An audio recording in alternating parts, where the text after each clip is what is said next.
Coming live from the 215, it's your boy ROCKIIN REESE bringing in another edition of WCC Ring Rockers, the show where the music and the wrestling talk never stop. And tonight, we are getting ready to rumble big time because, as you guys know, this Sunday night is the 2014 WWE Royal Rumble. So tonight, we're making it a Royal Rumble night. We're talking about the past. We're talking about this coming Sunday's card. And for the first time ever, we will be holding the first ever Fantasy Royal Rumble. I'll get into that into details later, but first I got to welcome my co-host, the Canadian Goose himself, going north of the border to Toronto, Ontario, Canada, Mr. Rob Gosling. How are you doing, Rob? Doing well tonight. Looking forward to this weekend. This weekend's going to be really, really good. Got something coming up. Yep. And also we like to welcome the Friday Night Delights themselves. You may know them as the hosts, and no, I am emphasizing plural here, of the WCC main event, which you can catch every Friday night, 30 minutes after SmackDown. Kara and Doug. Hey, guys. Hello, everybody. And I just felt like something. We got myself, we got Kara, we got the Canadian Goose, and we got ROCKIIN REESE. Ladies and gentlemen, I present to you the Nation of Domination. Oh, yeah. Wait a minute. Which one are you? Wait a minute. All right, just as long as we know I'm Farouk. And wait a minute, who do you get to be? Crush? Simple. I'm Crush. You're Farouk. Kayla's the manager, one of the hot females, and Goose, a.k.a. Rob, is Savio Vega. Wait a second. Wow. I thought you used to be one of those hot managers that are just there because of looks, okay? Fuck you.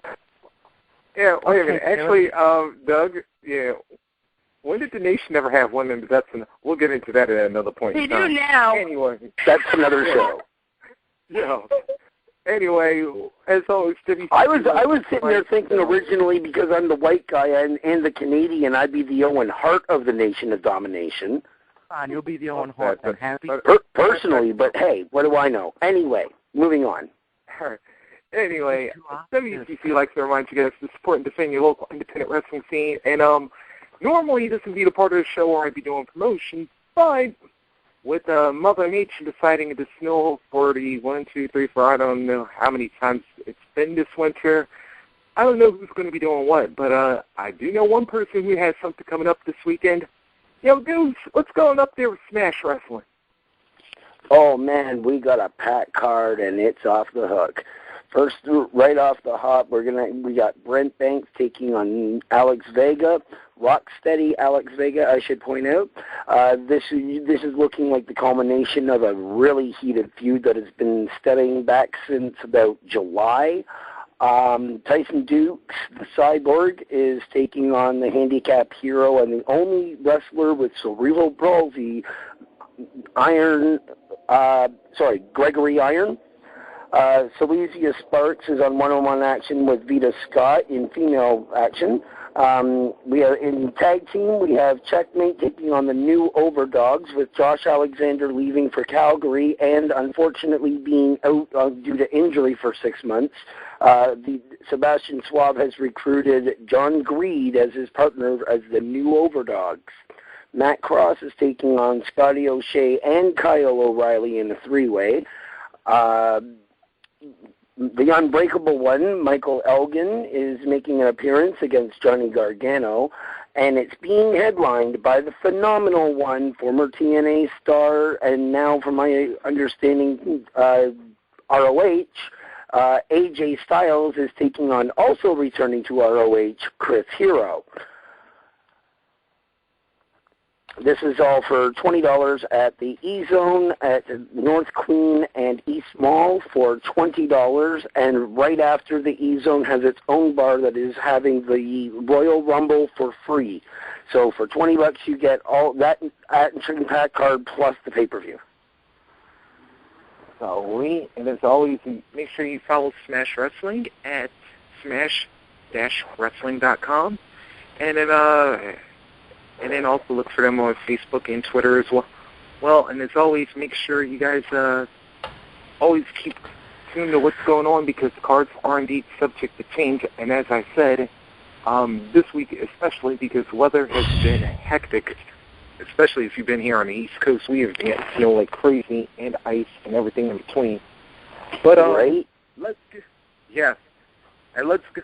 go into our topic tonight. As I said, it is the Royal Rumble, and let's go around. I'm going to start with the best looking member of the show. Kara. Oh, thank you, Maurice. Nice try out. Kara, what do you think of when the Royal Rumble comes around every January? Like, what do you usually going from past Rumbles, what's always gotten you excited about it? I think what really gets me excited about the Rumbles is the surprise returns. Honestly, some of them are like disappointing, but you never know who's going to come back and what's going to happen because it's unpredictable with the surprise returns. All right, let's go out to L.A. to the man himself, our executive producer and host of The Overload, which, by the way, you can catch every Tuesday night, 10:30 Eastern, 9:30 Central. Yeah, the pride and joy of Los Angeles, El.CIBERNETIco. That's not how you do it. This is how you do it. Hey, how you do? Boy, you do it better than I do. Oh, God. There you go. There you go. That's how you start. EL.CIBERNETIco. It's La Parca. La Parca? Really? Nah, but Reese, to answer your question, you know, I gotta admit, I got it with Kara. She was absolutely right. The returns are awesome. It's kind of like we were talking all week this week about how, you know, it's very unpredictable. It is, anything could happen. I mean, it's very surprising and it's sometimes very shocking. Yeah. Well. Go ahead. Oh, I'm ready. Go ahead. All right, sorry about that. Yeah, I had to watch it here because if I ain't careful, I think I'll drop somebody. Doug, how about you? What is Rumble? What do you think about when Royal Rumble rolls around? For me, I think it's a chance for the Rumble. It's always a chance for me to see what person's going to step up and try to be that, you know, breakout star. You know, try to be that diamond in the rough of, okay, he may have not won the Rumble, but he put on a great showing. And guys like Benjamin or John Morrison or Kofi come to mind, of course. You know, put somebody who can be a breakout star but not win the match. You know, that's the, hey, I got to the Final Four. I'm the next main thing. All right, Rob, finish us off. Well, growing up with the Rumble and fully remembering it from 1988 when it first started, every single year it has been my favorite pay-per-view, even above WrestleMania, and and I say that hands down. And the reason for this is not just the surprise returns, but even growing up, you never knew who was coming out next. It was always, who's next, and you got that countdown, and everyone's into it, and you get into, and you know what I mean? It's just like, oh my God, it's him, you know what I mean? And it's always been just, who's next? It's not so as much as it's been the surprise returns. It's been even current roster. Oh my God, who's coming out next? That's going to change this match around. That's going to add another flavor to the match. You know what's had me excited before, and I don't think it'll happen this year for sure, is, you know, this has only happened twice in the history of the Royal Rumble, is when you actually come in and you bring in some of the divas. I would be happy to see, like, a diva come in, like a return diva, not the shit that we have. But, I mean, it's always been interesting to have, like, a diva come in there, just saying. Like a Lita or a Trish return type thing. Like a Brit, or what am I saying, like a Beth Phoenix or something. Oh, wait a minute. Right. There is a diva in the Royal Rumble this year. It's Roman Reigns. That was a bad. Oh. Really? Cheerio. Brandon Dooley? They call you an asshole for a reason. Really? Reese, play my song. Yeah. Is an asshole. All right. That was horrible. Yeah. Moving on. Hey, well, like I said, I've been feeling sick a little bit soon.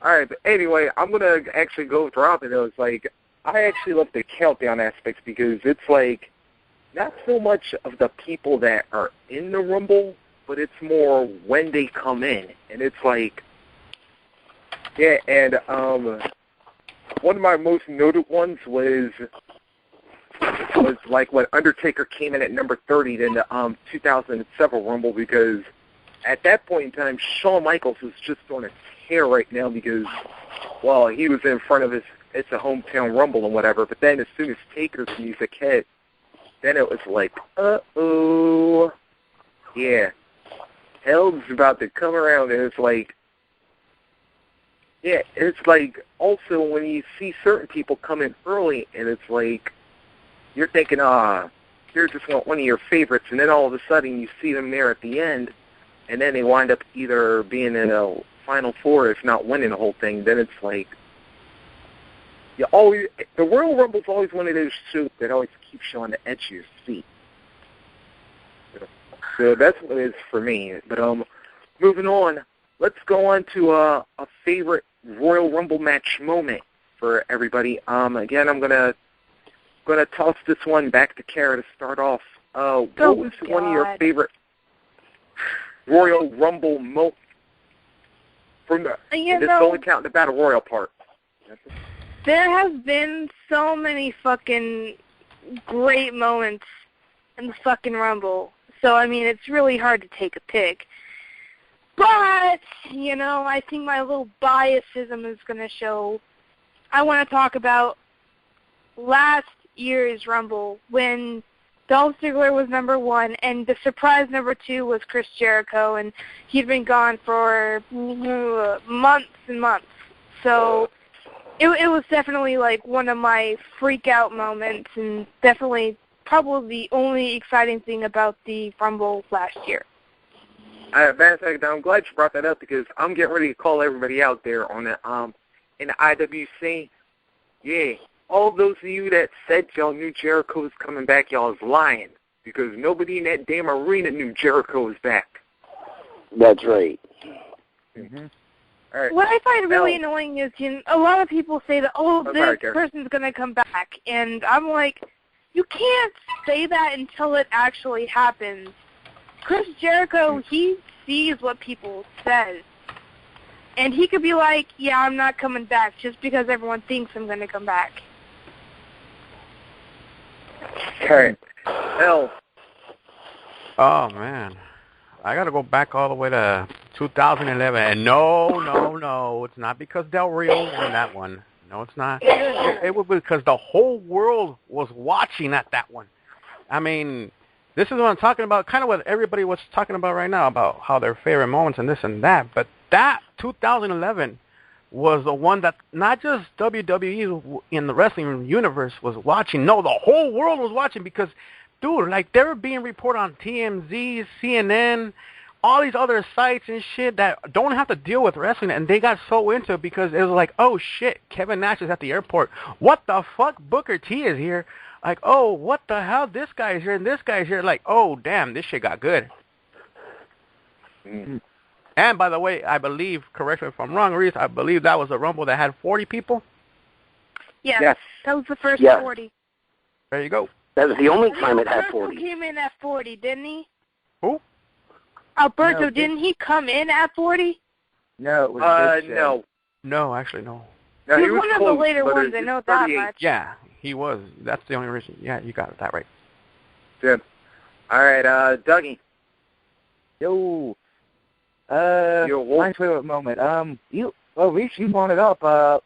2007, Taker versus Mike was to see who wins the Rumble. I mean, that felt more like watching a match than actually watching the Rumble. I mean, to quote JBL, if you want to get into this business, you need to watch the end of that Rumble because those two had everyone on the edge of those seats. Back and forth. And I got to be honest, I did not think Taker was going to win at number 30 that year when he came out. I'm like, he's probably going to get tossed out by Edge or Randy Orton, and Michaels was going to win it. Good. Rob, and I know I have a feeling on where Rob is going to go, but let me see if he shocks me here. One of your favorite Rumble men. Oh, one of your man. favorite Rumble moments. Man, there's been so. My initial thought wants to go with 92 because it was the first and only time that the Rumble was actually held for the belt. Coincidentally, Ric Flair winning. Woo. But I don't know. I mean, 94 also comes to mind. Brett and Lex coming over at the exact same time. Shawn Michaels winning it from 96, I think it was, that he won it. I really hope I'm right. Where he was number 1 and went right through to number 30. If it was not 96, it was 95. I know it was one or the other. Yeah, it's 95. It was 95. Thank you. I knew it was one or the other. There's just, I mean, you go through the years and just every Rumble gets bigger and better just due to pure talent in the ring. I'll name some good ones. Actually, I gotta admit, Rob, you actually shocked me on this one because I thought you were going to say 88 because it was like the first, because it was outside of your area. Well, it was in Hamilton. There were 20 participants. It was not for the belt. There was nothing for it. You just won the Rumble. There wasn't even a contract at Mania, no nothing. And coincidentally, Tito Santana was the first one in. All right, I'm gonna lean to a Homer pick for this one because I'm gonna go. Surprisingly, I had another one, but I'm gonna actually lean 2004 in this one, because nobody cannot say that at that point in time that Chris Benoit, they were hoping beyond hope it would happen, but it was like he was a marked man going into that Rumble, but yet at the end of the day, the crippler reigned supreme down in Philadelphia, and he went to Iron Man. And at that point in time, he also held the Iron Man record until it got broken the very next year by Rey Mysterio. But I had to admit, that was one of the loudest pops for a Royal Rumble winner I ever heard. I think, yeah. I think the fans, every single fan, whether he was a heel or not, everyone loved Chris Benoit. Before that shit happened, And over a ton of determination. yeah, then going into this, also I gotta ask, let's go for a non-match, a match that took place on the Royal Rumble card, but not the Rumble match. Yeah. For me, I'm gonna name my personal favorite, even though it was a heartbreaker for me. Intercontinental title, Jannetty and Michaels in 93, because I never thought I would see those two fight each other, but it happened. And of course, Michaels would have retained the Intercontinental title. I don't want to sound like that, that stupid person in the ring or in the room, but really, when we're discussing the Royal Rumble, the singles matches are great, but what it comes down to is the Royal Rumble is a big thing, so really, every time I've watched a Rumble, I focus more on the Royal Rumble match rather than, remember what happens in the singles matches. So that's kind of where I was at with it. And they're hard to put it. No, I do actually remember a really memorable one. Go ahead. I remember a good one that I like. Yeah, because there are some moments that are, of course, the Royal Rumble match is usually the biggest, but there are some that, there are some, OMG moments, outside of the Rumble match itself. Yes. Yeah. Okay. I'm just looking something up real quick, and then I'll be right with you because I want to make sure I have the right year. Right. I don't need to know the year. I already know who I picked. Yeah, Dougie, does anybody have one, by the way? I have one. This one's more of a kind of a shocker because going into it, I don't think anyone thought he was going to lose. The casket match from the Rumble, Undertaker versus Yoko for the belt. Yeah. I don't think anyone had Yoko winning that match. Taker was so favored in it, but then, Jim Cornette had to buy almost every fucking superstar on the back to help him, but Yoko did the impossible. He beat The Undertaker. I completely forgot that was at the Rumble. I have to agree with you there, dude, seriously. Plus, but the part that pisses me off is... Hold on, let Kara finish, guys. The part that really pisses me off is, there was a few matches back in that time where, the Undertaker was a big person, so there was 3-4 matches that literally the whole roster would just come out and beat the shit out of Undertaker, causing him to lose, and this was just one of those matches. But I think what makes this more of an iconic match is because, Yokozuna, that guy, for how long he wrestled, was amazing, and he died at a young age, and it was a shame. Just saying. I was about to say, you know what I give for that moment? It wasn't the match itself, yes, but the post-match action, because, dude, if there was ever anything that really started to define The Undertaker, if you saw what happened, when you saw him, on the inside of the casket right there on the video wall, and then he, rises through the screen, dude, how can you forget that? How could you ever forget that image? I was, in love with that moment.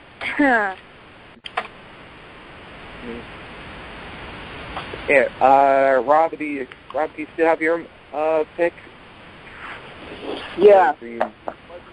Although, so I'm now just kind of quickly searching for for what I was looking for. Yeah. Give me one sec. Well, first of all, 99 with Mankind and the Rock's I Quit match. Oh.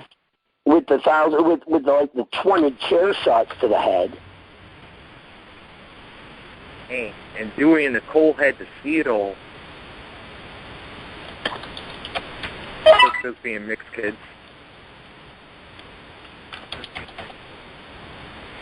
Yes. Well, we know what El's favorite moment is from the Rumble. Yeah. Go ahead, Al. I gotta agree with you guys, seeing Undertaker's image float up in the air, that was sick. Hell, you weren't supposed to say that. You were supposed to say Scott Hall wins World War III. Yeah. Really? Who's Scott Hall? Yeah. Actually, you know what else? Though, since we're talking about casket matches, I also remember the 98 when Kane set the casket on fire, after Shawn. Yeah, that was. But you know what was weird about that? I'm surprised he actually didn't do it. Was when Kane set fire to the casket. I'm surprised they didn't just come out with marshmallows and hot dogs, saying, "Well, we're going to have a barbecue now. Who wants a hot dog or s'mores?" Oh, that was horrible, Doug. Well, Doug, if you remember, that's where Shawn's initial back injury happened. So yeah, I don't think he was in any mood to be doing any DX stunts at that point in time. Yeah. Probably. If we want to go back to 1991, Goldust made his debut in the WWE. He was just plain old Dustin. Dusty and Dustin Rhodes against DiBiase and Virgil. Who? No one's ever heard of Virgil before. Somebody look that I up. have. You're watching your own little world, then. I hear Virgil. Why does it sound like somebody who sleeps at a subway station? Virgil is basically like the $1 Million Man's bitch. Pretty much. Oh. Well, at least until that Royal Rumble he was. Right? Yeah, I was about to say, yeah, you want to talk about a non-Royal Rumble pop? Well, non-Royal Rumble match pop, anyway. That was it, because, Miami came alive when he blasted DiBiase with that belt. Wait a minute. Wasn't Vincent the guy who was Virgil in the NWO? Say that again? Wasn't Vincent Virgil in the NWO? Yeah, we'll flip it around, but yeah, either way, you're right. Okay, that's why I remember that no talent bum. Okay, continue. But anyway, like going into the Rumble now, of course, well, we already talked about Sunday so much, so let's get into the real good part of tonight's show. And despite that I had Sean rearrange my damn lineup here, all right. Now, we've all seen, like, many of men have passed through the Royal Rumble over the last 27 years, but counting this Sundays. So I decided to have a little fun. And a la the Face-Off, which, by the way, you can find with Elle and Mr. Jones every Tuesday night, I decided to do a little Face-Off of my own and do a Royal Rumble Face-Off, featuring 30 of the most infamous WWE superstars that have ever participated in the Royal Rumble. So let's say all of these men were in their prime and competed in the Royal Rumble matchup. Who would be your winner? That's right, I said the 30 of the greatest in their prime. All right, so here is the one. Yeah, y'all can bet I made this one tough. Stone Cold Steve Austin. Well, shock. Of course, I had the man who won the only 3-time winner of the Rumble. Stone Cold Steve Austin, Hulk Hogan, John Cena, Shawn Michaels, The Rock, Undertaker, Kane, Roddy Piper, Sheamus, Andre the Giant, Yokozuna, $1 Million Man Ted DiBiase, APA, the Legion of Doom, Hawk and Animal, Chris Benoit, the Rated R Superstar Edge, Rey Mysterio, Ric Flair, Hacksaw Jim Duggan, Alberto Del Rio, Big Show, Wade Barrett, Eddie Guerrero, Cactus Jack, Triple H, Bret the Hitman Hart, Jake the Snake Roberts, and Randy Orton. Ooh, of those 30 men, if all of them in their primes competed in this Royal Rumble, would be your winner? Can I go first? I'm sorry, Can I go first? so much it's so fast I couldn't even... Can I go first? Can I go first? Can I go first? Yes, by all means. Go ahead, Al. Do not see Alberto Del Rio. Easy, Rockin' Reese. Too easy. You said they're in their prime. You said that this is, everybody's in their prime. I got to admit, Triple H, dude, come on now. That was too easy, bro. You got the hungriest guy throwing everybody over the ring. And then to top it all off, this guy is about to marry Stephanie. Well, I'll tell you who I'm not picking. That's John Cena. He can kiss my ass. Ooh. I was hoping to hear. I didn't get to hear the person I wanted to pick. Who? I'll have to do some thinking. I may have to fuck something up. Come back to me. Oh, Jesus. Okay, all right. So, Al, you picked Triple H to win that? Am I just wanted so I'm clear? Yes, sir. Yep. Okay. All right. Care? Anybody else got a pick? Well, of all our people, do you know how hard it is to pick out of all those fucking people? Are you kidding me? Yeah. Hey, dude, y'all expecting me to make this one easy? Yeah. It was easy. Okay, I'm going to pick someone, but I can't guarantee a possible win. I'm just picking because it's really hard to pick. Chris Benoit. Ooh. Oh. Damn, I got okay. WWE didn't win in 2004. Yeah. Okay, I actually dug that pick. So, Doug, you got your pick? I got my pick. Go ahead. Before you give it, Doug, who was the person that you wanted, who I left out that you wanted me to put in this one, just for the record? Ooh. Dr. Death, Steve Williams, because he would have kicked everyone's ass. Not really, but anyway. Doc was never in the Rumble. But, all right, who's your winner, though? Watch shit from Japan, Al. Stop thinking like a WWE person. Oh, no, I don't. Dr. Death would have killed everyone. That's all I got to say. Was Vader put in the match? Actually, no. What the fuck, man? Shit. What? Do you know how many people I had to leave out? Reese, I gotta admit, Do we really have to have Hulk Hogan in this? Reese, I can't believe I'm gonna say this, but I actually agree with Doug on that one. Yeah. Well, if you're not gonna have Vader in it, I may as well take the second best thing, and that's Andre the Giant.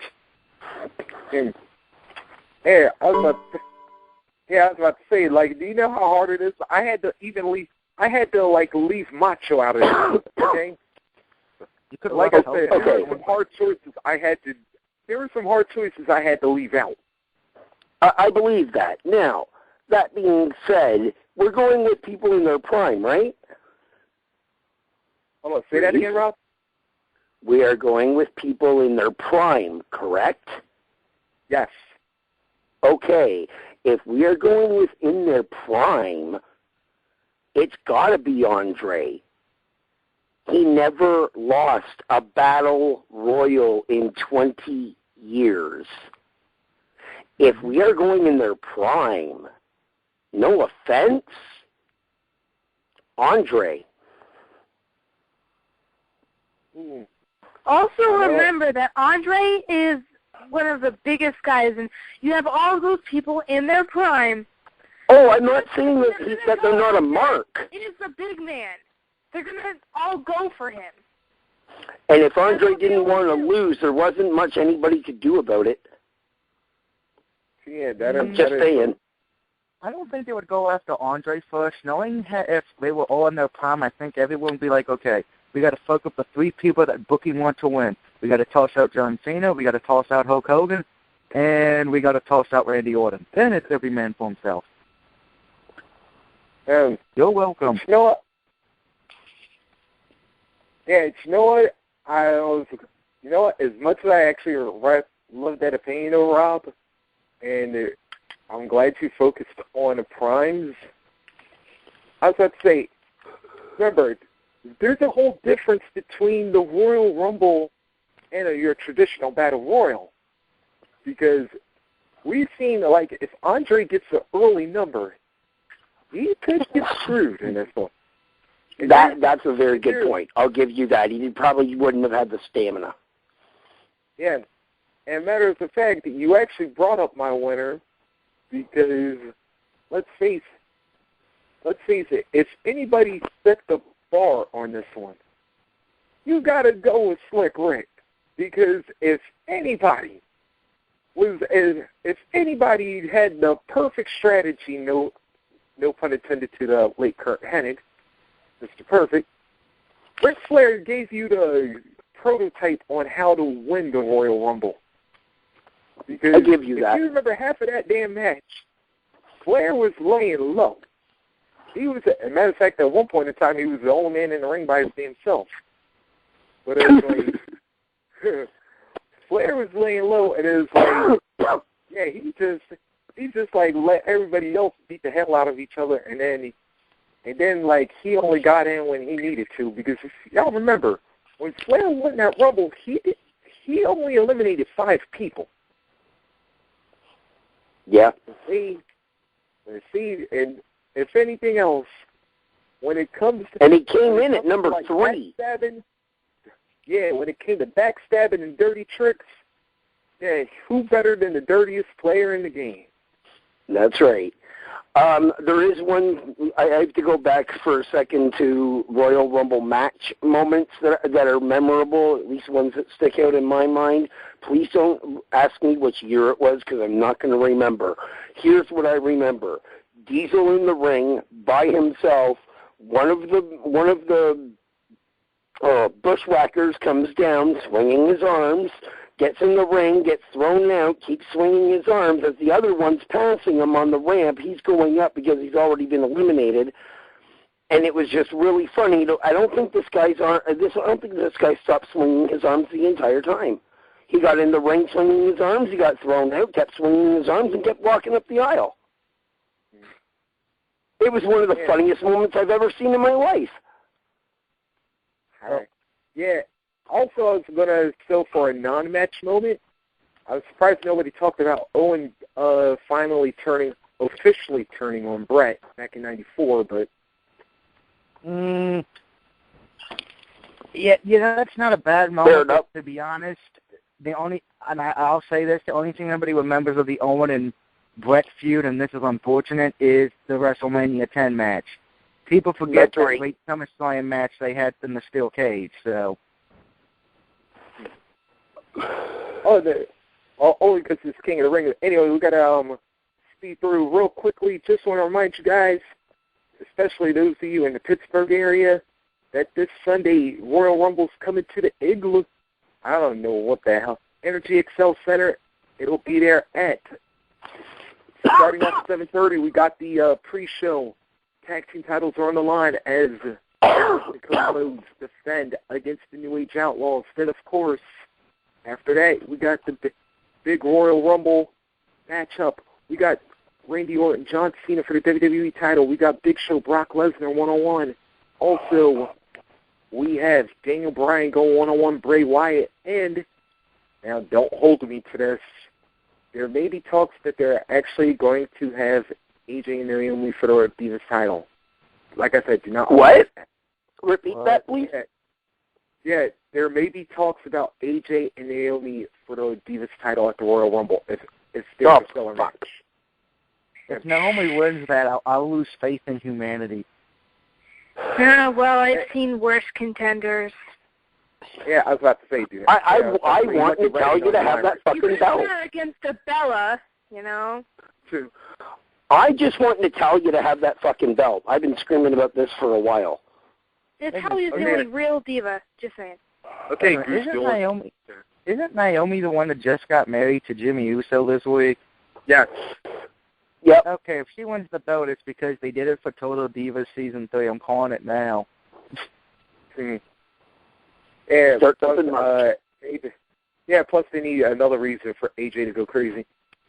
Yeah, good point. But, all right, well, again, I want to thank everybody else, and of course, don't forget all of our great shows that we have on the WCC lineup. Of course, it starts off Monday with the Uncensored Show, 30 minutes after Raw. Tuesdays, we got Overload with Elle and Mr. Jones at 10:30 Eastern, 9:30 Central. Of course, Wednesday, I'm on at 10 Eastern, 9 Central with my man, the Canadian Goose. Of course, we are WCC Ring Rockers, the show where the music and wrestling talk never stop. Of course, after us, we got Sex Battles with the one and only DJ Gator rising out the swamp. Thursdays, we got the TNA Recipe 30 minutes after Impact with my man Big Red. And, of course, Friday nights, you heard our special guest. We have the lovely Kara. We got Dynamic Doug. You can catch them 30 minutes after SmackDown. Even I had to remember which show y'all came after now. Of course, to call in on any of the shows, call 760-569-7676, access 200-446-pound. Make sure y'all hit that pound button, because if you don't, you ain't going to be a part of the show. Also, make sure you follow Wrestling Commentary Central on Facebook. Also look for our WCC Live page as well, and follow us on Twitter at WCC Live. Now, next week, I am going to try to get somebody on from the National Pro Wrestling Day to be on the show, because they got the big card coming up February 1st up in Easton, Pennsylvania. On that show, I'm also going to try and get Mark Livingston, the promoter of Hardcore Road Trip, because that's another big event up here in Canada coming up. Yeah. All right. Yeah, because for those who don't know, National Pro Wrestling Day is the combination of where wrestling companies from all over the world combine into one. So you could get to see so many dream matches if you Want to check them out, you can go onto their website, nationalprowrestlingday.com, to find out who's on the card. And you can follow them at NatProRes at Twitter. On Twitter, make sure you guys check them out. Hopefully we'll have somebody on the line to talk about that great card next week. Right now, we're going to sign off for the Canadian Goose Rob Gosselin. I'm ROCKIIN REESE saying thanks for tuning in to the show where the music and wrestling talk never stop. WCC Ring Rockers, Sex Battles is coming up next. We'll see you Sunday for the Royal Rumble, and God bless everybody. Good night.